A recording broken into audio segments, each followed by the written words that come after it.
네, 안녕하세요. 반갑습니다. 오늘은 2023년 5월 7일, 우리 5월의 첫 주일 예배에 오시는 우리 강서 제자들, 또 제주 가정 제자들 모두 환영합니다. 환영해요. 우리 팀들은 나가서 좋은 시간 보내시길 바랍니다. 오늘 또 특별히 강서 출신의 캠퍼스 영피 두 분이 와 계시는데 환영합니다. 네. 왜 다 안 오는 것이야? 빨리 오라 그래. 우리 보고 싶었어요. 네, 우리 제주 가정계 제자들 장마 비 많이 왔었는데 괜찮아지는지 궁금하네요. 오늘은 특별히 우리 강미란 자매께서 제주 출신이거든요. 그 제주 집에 가족 방문하셔서 함께 예배를 드리는 것 같습니다. 또 오늘 예배당은 우리 원래 NIC 예배 장소에서 우리 영실 누님 그 집으로 옮겨서 처음 예배를 드리는데 그 집 되게 좋거든요. 너무 그립고 너무 감사하다고 얘기하고 싶고 예배 가정교회 잘 예배 드렸으면 좋겠습니다.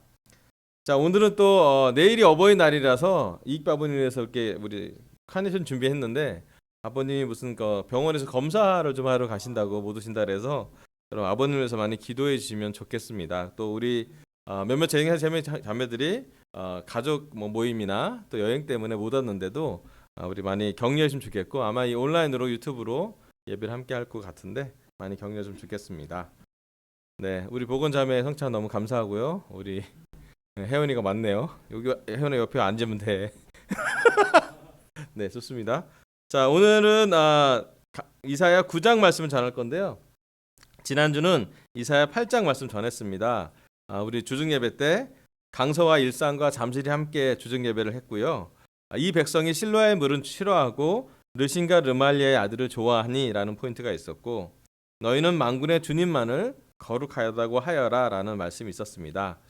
오늘은 이사야 9장 말씀을 강해설교로 준비했습니다. 주제가 한 아기가 우리를 위해 태어났다입니다. 이사야 9장 1절부터 3절까지 제가 읽어보도록 하겠습니다. 이사야 9장 1절 3절. 어둠 속에서 고통받던 백성에게서 어둠이 거칠 날이 온다. 옛적에는 주님께서 스불론 땅과 납달리 땅으로 멸시를 받게 버려 두셨으나 그 뒤로는 주님께서 서쪽 지중해로부터 요단강 동쪽 지역에 이르기까지 그리고 이방 사람이 살고 있는 갈릴리 지역까지 이 모든 지역을 영화롭게 하실 것이다. 어둠 속에서 헤매던 백성이 큰 빛을 보았고 죽음의 그림자가 드리운 땅에 사는 사람들에게 빛이 비쳤다. 하나님, 주님께서 그들에게 큰 기쁨을 주셨고 그들을 행복하게 하셨습니다. 사람들이 곡식을 거둘 때 기뻐하듯이 그들이 주님 앞에서 기뻐하며 군인들이 전리품을 나눌 때 즐거워하듯이 그들이 주님 앞에서 즐거워합니다. 아멘. 이사야 8장을 지나서 이사야 9장에는 본격적으로 하나님께서 이사야를 통해 메시아 그리스도에 대한 예언을 전하시고 기록합니다. 오늘 설교 첫 번째 포인트는요. 어둠 속에서 고통받던 백성에게서 어둠이 거칠 날이 온다입니다. 넘겨주세요. 하나만 좀 넘겨주세요. 네, 어둠 속에서 고통받는 백성에게서 어둠이 거칠 날이 온다입니다. 이사야 9장을 시작하면서 어두운 시대를 살고 있는 유다 백성에게 하나님은 말씀을 이사야를 통해서 전달을 하십니다.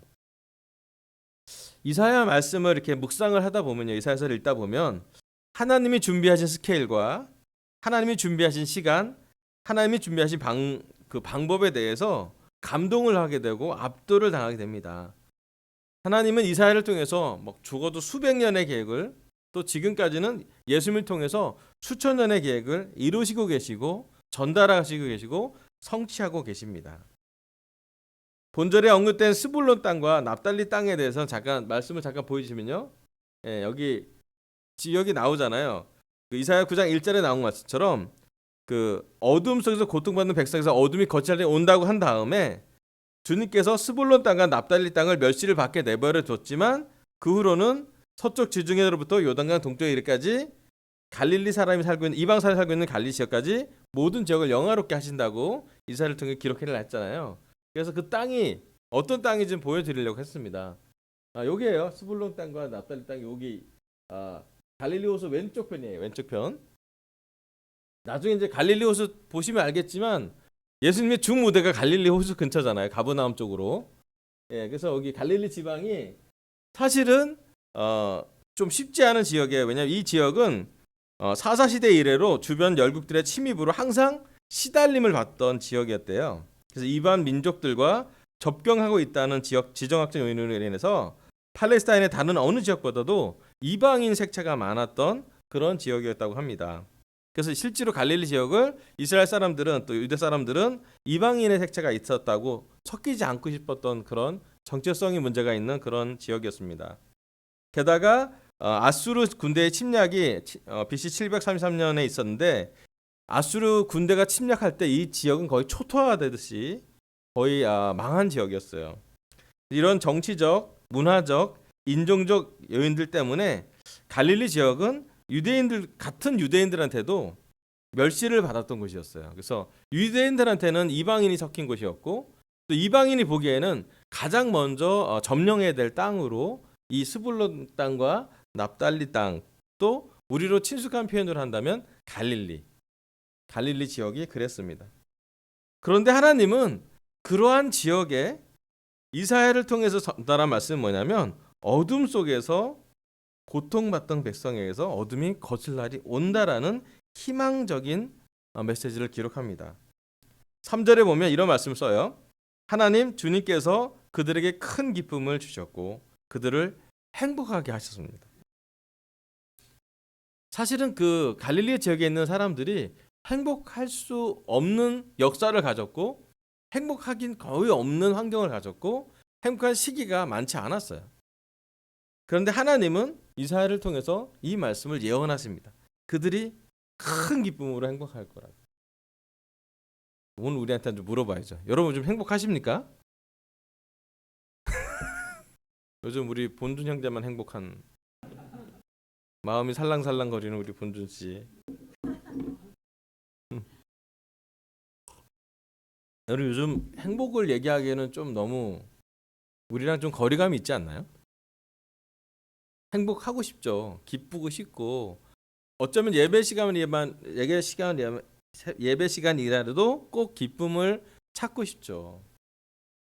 근데 실제로 보면 우리 삶에 행복이나 기쁨은 조금 멀리 있다라고 느낄 때가 좀 있는 것 같아요. 특히 교회 상황을 봐서도 그렇고 국가 상황을 봐서도 그렇고 직장을 봐도 또 내 주위에 있는 많은 사람을 봐도 행복해하는 사람은 거의 없는 듯한 느낌을 받습니다. 그래서 하나님이 이사야에게 전한 그 말씀이 우리한테 좀 적용되고 소화되고 연결됐으면 좋겠어요. 하나님 얘기합니다. 감히 사람들이 곡식을 거둘 때 기뻐하듯이 주님 앞에서 기뻐한다고 그랬고요. 군인들이 전리품을 나눌 때 즐거워하듯이 즐거워한다고. 되게 많이 기뻐하다는 거거든요. 근데 왜 그게 기뻐되고 그게 어떻게 하나님 말씀으로 이사야의 말씀이 이스라엘 백성에게 또 유다 백성에게 기쁨이 되는지 예언이 성취된 것을 같이 나누면 좋겠어요. 잠깐 넘겨주세요. 다음 넘겨주세요. 마태복음 4장 12절부터 17절까지 제가 한번 읽어볼게요. 마태복음 4장 12절부터 17절입니다. 예수께서 요한이 잡혔다고 하는 말을 들으시고 갈릴리로 돌아가셨다. 그리고 그는 나사렛을 떠나 스불론과 납달리 지역 바닷가에 있는 가버나움으로 가서 사셨다. 이것은 예언자 이사야를 시켜서 하신 말씀을 이루시려는 것이었다.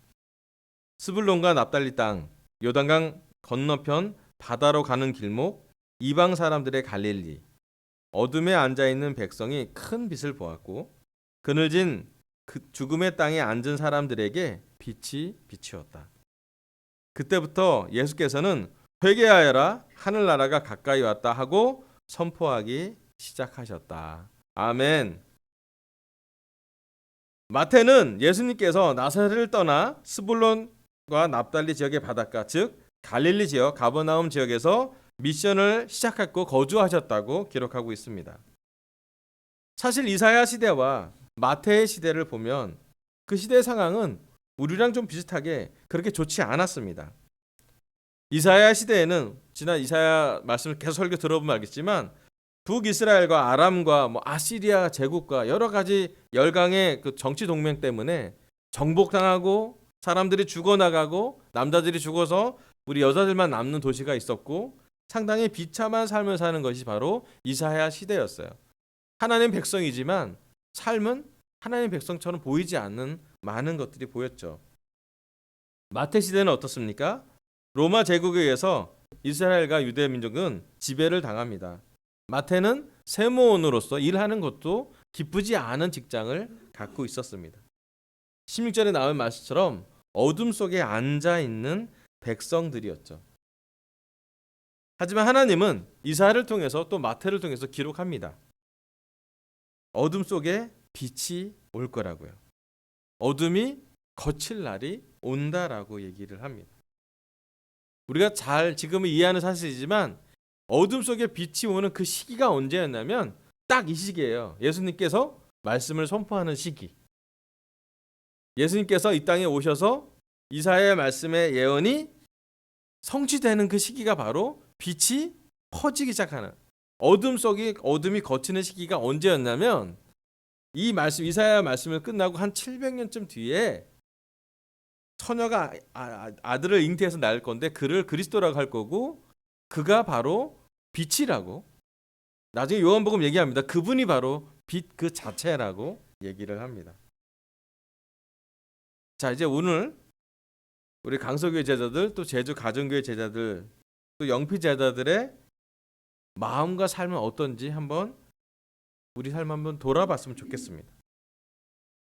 이사야서 9장과 마태복음 4장은 우리 삶이랑 같이 연결이 됩니다. 오늘 제자들의 삶에서 작년과 올해 짙은 어둠과 고난이 있었습니다. 교회의 상황을 봤을 때도 그렇고 우리 리더십의 갈등을 봐도 그렇고 또 크고 작은 관계의 단절이 있으면서 우리는 마치 어둠을 건넌 느낌으로 작년과 올해를 보내는 것 같아요. 그러기에 하나님은 오늘 이사야를 통해서 또 마태를 통해서 마태복음을 통해서 우리 강서 제자들과 또 제주 가정교회 제자들 또 우리 모두에게 이 말씀으로 위로를 주시고 싶어 하시는 것 같아요. 어둠 속에서 고통받던 백성에게서 어둠이 거칠 날이 온다라고요. 하나님은 강서와 제주와 지금 이 설교 듣는 모든 사람들의 삶을 영화롭게 하실 것이에요.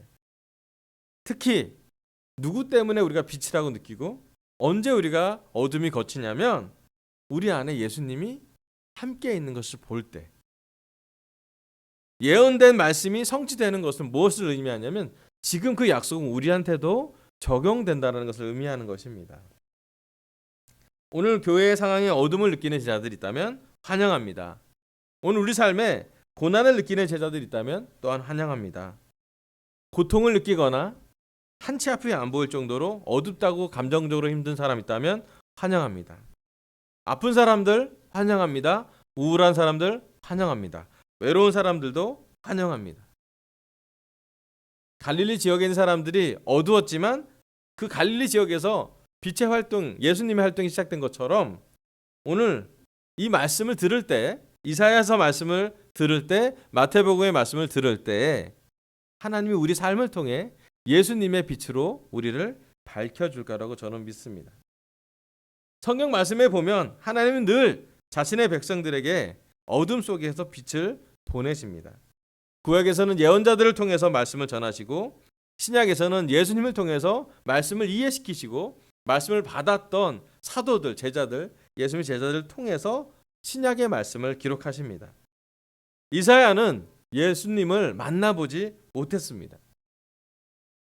만나볼 수 없었죠. 하지만 이사야서는 상당히 예수님에 대해서 많이 기록되어 있습니다. 한 번도 보지 않았지만 이사야와 하나님 관계를 통해서 그는 하나님과 직접 임재하심, 직접 만남을 통해 그의 하나님의 계획을 조금이라도 그의 이사야 말씀에 기록하게 됩니다. 이사야 6장과 9장을 보면 하나님과 직접적인 만남을 통해 이사야는 하나님의 계획을 듣고 경험하고 기록하고 또한 그 말씀을 그대로 전달합니다. 오늘 우리에게도 이사야서는 그러한 하나님의 말씀, 그러한 예언을 전달하고 계십니다. 우리의 어둠과 고통 속에서도 하나님께서는 빛을 비춰 주실 것입니다. 근데 얼마나 그 빛이 빨리 전달이 되면요, 날씨가 바뀔 때만큼 바뀌는 것 같아요. 여러분 지난 주에는 막 비가 와서 빛이 하나도 없을 것 같다가도 또 그 다음 날은 날씨가 되게 맑은 적 있잖아요. 제주 가정교회 또 제주도 날씨를 보면 그렇잖아요. 비가 오고 바람이 막 불다가도 하늘이 너무 밝게 개일 땐 너무 밝잖아요. 마찬가지인 것 같아요. 우리가 얼마나 힘들고 어렵고 어둠의 상황이 있을지 모르겠지만 예수님이 우리 삶에 좀 들어오신다면, 말씀이 이사야에서 예언된 예수님의 말씀, 또 마태가 기록한 말씀이 우리에게 좀 들어온다면, 또 우리가 그 직접 말씀과 대면하고 있다면 우리 안에 마치 빛이 이렇게 쬐이듯이, 태양이 뜨듯이 밝아질 거라고 생각이 듭니다. 오늘 우리에게 가장 중요한 것은 우리의 상황보다 우리의 교회 상황, 우리 관계의 상처, 우리의 죄, 심지어 우리가 갖고 있는 쓴마음, 깨진 관계들보다도 더 중요한 건 하나님을 직접 만나는 것인 것 같아요. 우리가 심지어 흐린 날씨라도, 비가 오는 날씨라도 우리가 알고 있어요. 그 구름이 걷히면 그 뒤에 태양이 있는 것을 우리가 알고 있듯이, 우리가 어둠과 고통 속에 있다면 이사야처럼 하나님을 직접 만나고, 또 직접 만난 하나님과 관계를 통해서 메시아를, 그리스도를 그려봤으면 좋겠습니다. 놀랍게도요, 이사야서 9장이랑 마태복음 4장과 또 연결이 되잖아요. 되게 신기해요. 구약에서 아주 그렇게 특정하게 아주 집중된 곳이 아니지만 하나님은 갈릴리 지역에서 기록을 해놓고 스불론 땅과 납달리 땅의 그 지역을 국제적으로 이렇게 아름답고 이스라엘 사람들이 놀랍게 막 예루살렘처럼 아름답게 보지 않은 땅이었는데도 하나님은 거기를 예수님의 사역, 예수님의 미션, 예수님의 사명의 시작점으로 삼으셨습니다. 그 계획은 알 수가 없었어요. 왜 예수님이 예루살렘의 성전에서 복음을 시작한 것이 아니라, 왜 이런 이방 도시, 이런 작은 도시, 서러움이 있고 좀 인싸가 아니라 아싸적인 느낌의 이 도시에서 복음을 시작한지 잘 알지 못하지만, 한 가지 확실한 건 이사야서가 예언된 그 예수님의 복음의 시작이, 복음의 장소가 그대로 성취되었다는 것이에요. 또 그 얘기는 무슨 얘기를 의미하냐면, 그 예수님의 말씀은 현재 우리에게도 약속, 많은 복음이 적용될 거라는 사실입니다. 요즘 우리가 기쁘지 않다면 다시 한번 우리 마음 깊숙하게 있는 예수님을 빛으로 받아들이면 좋겠습니다. 그리고 이사야처럼 직접 하나님을 만나고, 또 직접 하나님과 교제하면서 예수님에 대해서, 그리스도에 대해서 한번 깊게 묵상해 보면 좋겠습니다. 아멘. 네, 다음 슬라이드 넘겨주세요. 두 번째 말씀은요, 이사야 9장 6절에서 7절인데요. 이 말씀을 같이 한번 읽어보면 좋겠습니다. 봉독하면 좋겠습니다. 이사야 9장 6절입니다. 한 아기가, 시작. 한 아기가 우리를 위해 태어났다. 우리가 한 아들을 모셨다. 그는 우리의 통치자가 될 것이다. 그의 이름은 놀라운 좋은 자, 전능하신 하나님, 영존하시는 아버지, 평화의 왕이라고 불릴 것이다. 그의 왕권은 점점 더 커지고 나라의 평화도 끝없이 이어질 것이다.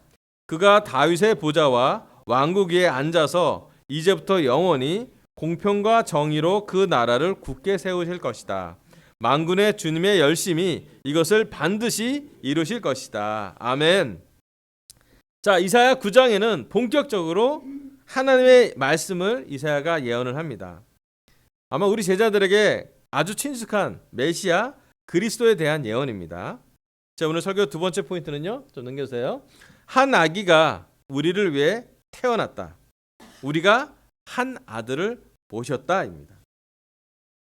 이사야 9장 6절에는 한 아기가 태어나는 것을 예언하고요, 더 놀라운 것은 그 아기를 우리가 모셨다고 합니다.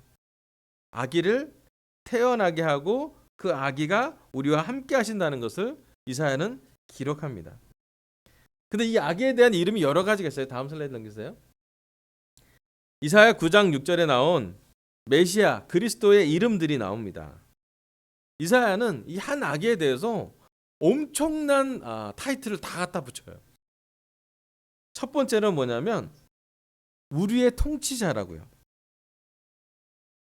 두 번째로는 놀라우신 조언자래요. 세 번째는 전능하신 하나님이래요.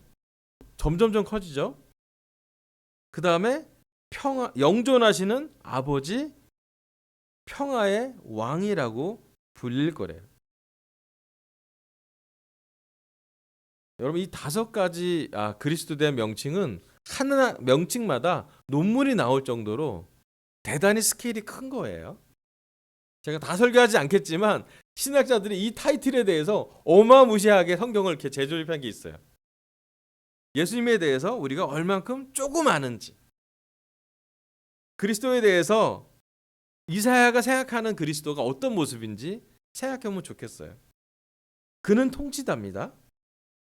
그는 놀라운 조언자가 되기도 해요. 그리고 능력이 전능하대요. 하나님이라고 부릅니다.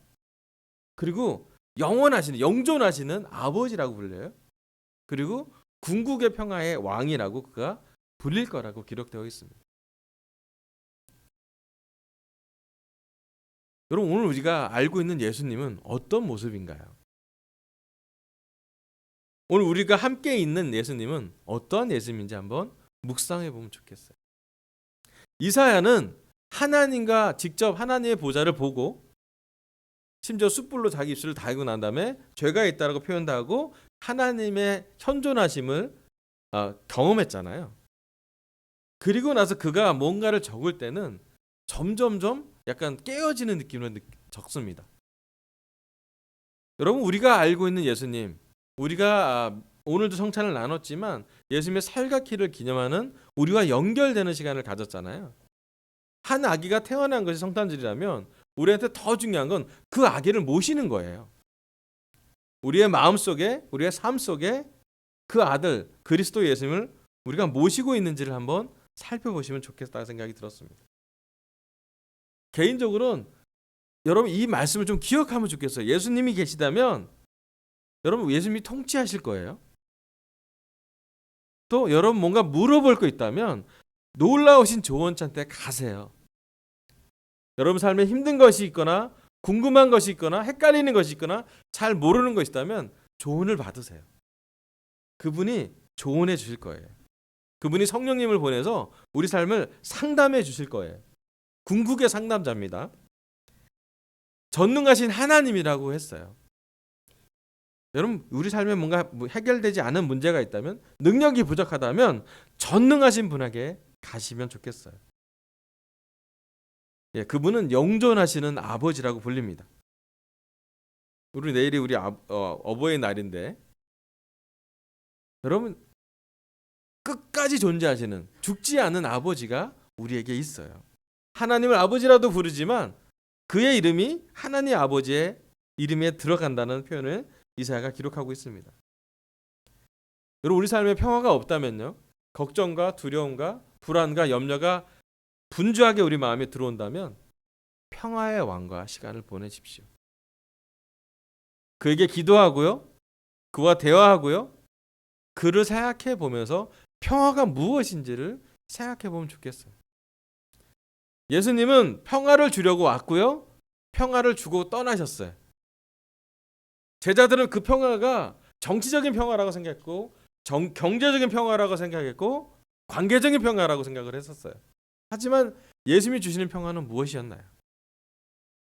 십자가 지기 전에 두려워했던 많은 사람들, 또 십자가를 질 때 도망쳤던 많은 제자들이 부활하고 나서 예수님이 하셨던 얘기가 뭐냐면 평화가 너희와 함께하기를 바란다고 기록합니다. 그리고 제자들은 경제적으로 정치적으로 어떤 일이 벌어지든지 간에 그들의 평화는 흔들리지 않았어요. 왜냐하면 그들은 평화의 왕과 평생 교제했기 때문이에요. 흔들리는 상황 속에서 그들이 평화를 느낀 것이 아니라 평화의 왕과 함께 있었기 때문에 그들은 평화롭다라고 믿은 거죠. 여러분 오늘 우리가 말씀을 듣는 이유가 무엇이고 말씀을 통해 우리 마음이 안정이 되는 이유가 무엇일까요? 여러분 몇십 년 동안 똑같은 말씀 듣잖아요. 예수님에 대해서 들었고 몇십 년 동안 똑같은 성찬하잖아요. 예수님에 대해서 기억할 거고요. 또 똑같이 예수님에 대해서 오늘 들을 거예요. 근데 왜 좋으세요?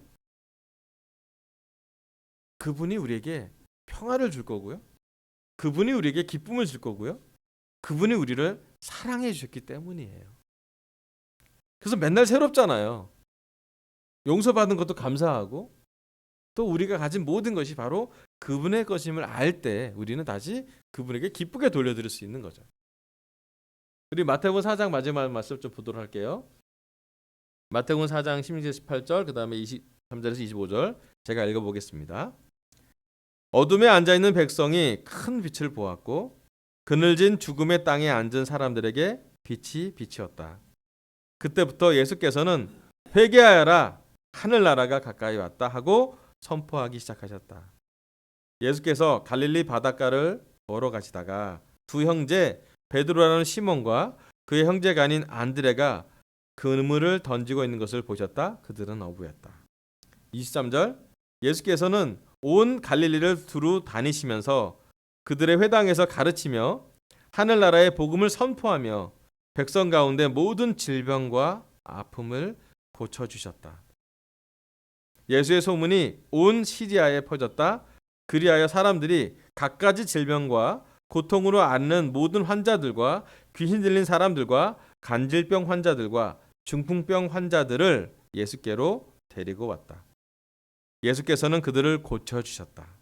25절 그리하여 갈릴리와 데가볼리와 예루살렘과 유대와 요단강 건너편으로부터 많은 무리가 예수를 따라왔다. 아멘.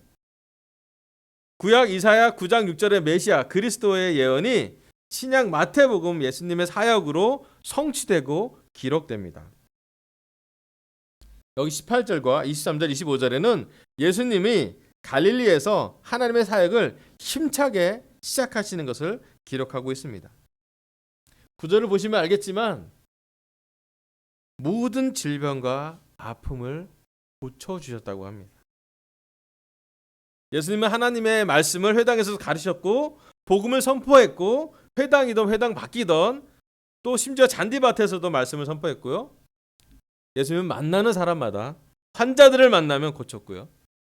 치유가 필요한 사람에겐 치유를, 치료가 필요한 사람에겐 치료를, 외로운 사람에겐 친구가 되어주시고 의지할 대상이 될 사람한테는 의지할 수 있는 주님이 되어주셨습니다. 놀라운 건 뭐냐면 예수님을 직접 만났던 이 갈릴리 지역에 있는 4명의 제자들 베드로, 안드레, 야고보, 요한은 사실 그들이 죽을 때까지 예수님을 모시고 삽니다. 예수님이 함께 한 시간은 3년밖에 되지 않지만 그들의 인생 나머지의 모든 시간은 예수님과 함께하는 시간으로 그들은 그들의 삶을 보냅니다. 여기 등장하는 4명의 제자들은 예수님이 그리스도인 메시아인 것을 알게 되고 평생 메시아를 모십니다. 물론 그들이 삶에서 배신도 하고 자기만 돋보이려고도 하고 미성숙한 적도 있고 교만한 적도 있고 급한 적도 있었지만 그들은 어느 시간 알게 됐어요. 마태복음에 기록된 것처럼 이사야에서 나왔던 구약에서 나왔던 그 한 아기가 우리에게 통치자가 될 거고 우리에게 놀라우신 조언자가 될 거고 전능하신 하나님이 될 거고 영존하신 아버지가 될 거고 평화의 왕이라는 것으로 그들의 삶에서 봤어요. 이사야 말씀을 조금 들었는데 실제로 그 이사야 말씀이 그들의 삶에서 어떻게 구현됐는지 그들은 경험했습니다. 그들은 자기 삶이 바뀌었고요. 또 자기 주위에 예수님과 함께 있을 때 얼마나 많은 사람들이 환자들이 고침을 받았는지 직접 눈으로 봤고요. 또 그가 예수님이 단지 기적만 전하시는 것이 아니라 치유만 한 것이 아니라 복음을 전하면서 하나님의 말씀이 어떻게 완성되는지 구약에 있는 많은 예언들이 어떻게 성취됐는지 뿐만 아니라 예수님의 십자가와 부활을 보고 나서 복음이 완성된 걸 그들은 봤습니다. 그들의 약점과 그들의 죄와 그 제자들의 많은 문제에도 불구하고 그들은 이 아들을 모시고 살았습니다.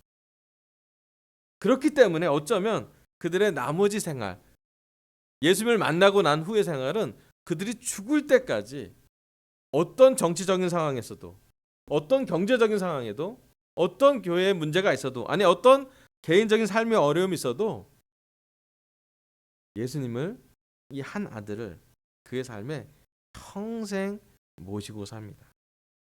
어쩌면 예수님이 보이는 시간보다 예수님이 보이지 않았던 시간에 더 예수님과 함께하는 그들을 보게 됩니다. 예전에는 예수님만 기적을 행했었는데 예수님이 떠나시고 난 다음에, 부활하시고 난 다음에 떠나시고 난 다음엔 예수님을 만났던 그 사람들이 예수님과 비슷한 기적을 하게도 됩니다. 마태는 특히 예수님을 질병을 치료하시는 의사로 표현도 합니다. 자, 이제 우리한테 한번 적용을 해볼게요. 여러분, 오늘 우리 강서교회 제자들과 제주 가정교회 제자들, 또 이설교를 듣는 모든 사람들, 영피들의 예수님은 어떤 분이십니까? 우리의 통치자이십니까? 놀라운 조언자이십니까? 전능하신 하나님이십니까? 영존하신 아버지입니까? 평화의 왕이십니까?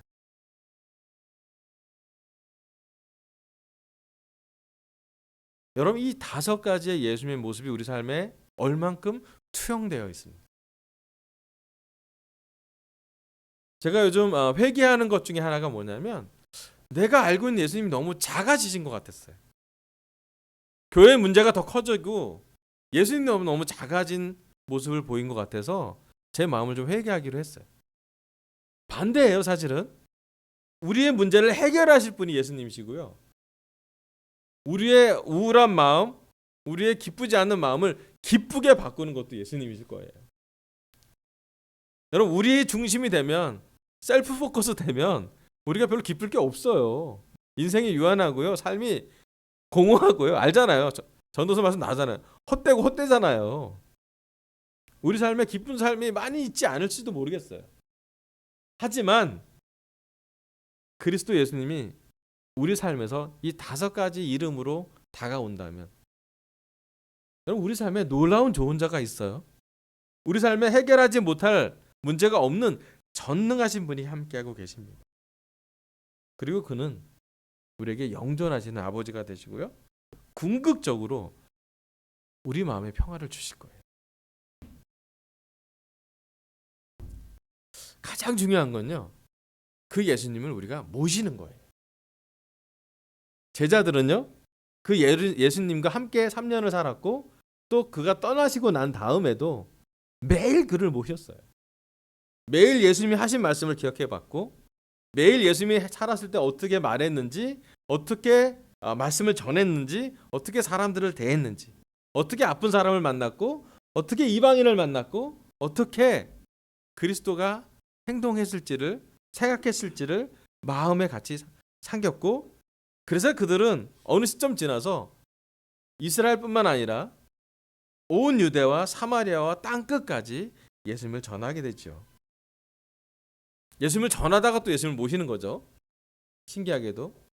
그래서 그들은 그 후로 예수님을 만나고 나서 예수님의 몸인 교회를 생성하게 되고, 교회를 섬기게 되고, 문제가 많은 교회지만 늘 생물처럼, 그리스도의 몸처럼 유기적으로 문제를 해결하면서 하나님과 계속, 예수님과 계속 교제하게 됩니다.